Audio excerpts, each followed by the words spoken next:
una altra història que es titula així: El ratolí volador. A les golfes d'una casa antiga vivien una ratapinyada i un ratolí. Ella dormia penjada del sostre i ell ficat dins d'un cau.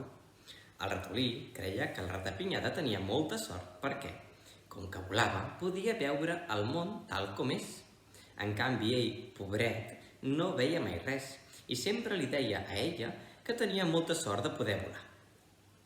I tant li ho va dir que finalment un dia la ratapinyada el va convidar a enfilar-se a la seva esquena per portar-lo a volar una estona i veure món. El ratolí saltava de content pensant que finalment volaria com si anés amb avió i veuria la ciutat des de dalt.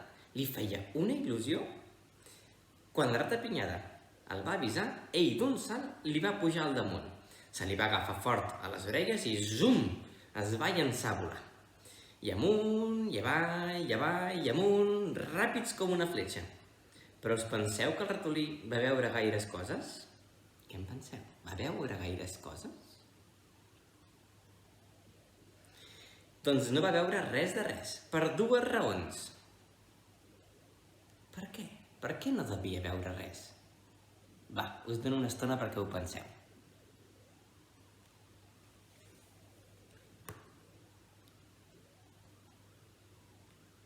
La primera és que no va pensar que les ratapinyades només volen de nit i, naturalment, de nit no es veu res.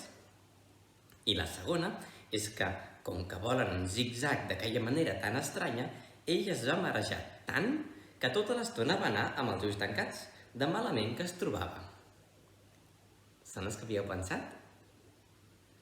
Fins i tot va acabar vomitant, pobret. Quan al cap d'una estona la ratapinyada el va tornar a terra i li va preguntar si li havia agradat veure tantes coses, el ratolí, sense dir res, va córrer a amagar-se al seu cau. I encara n'ha de sortir. Espero que us hagi agradat. Que vagi bé.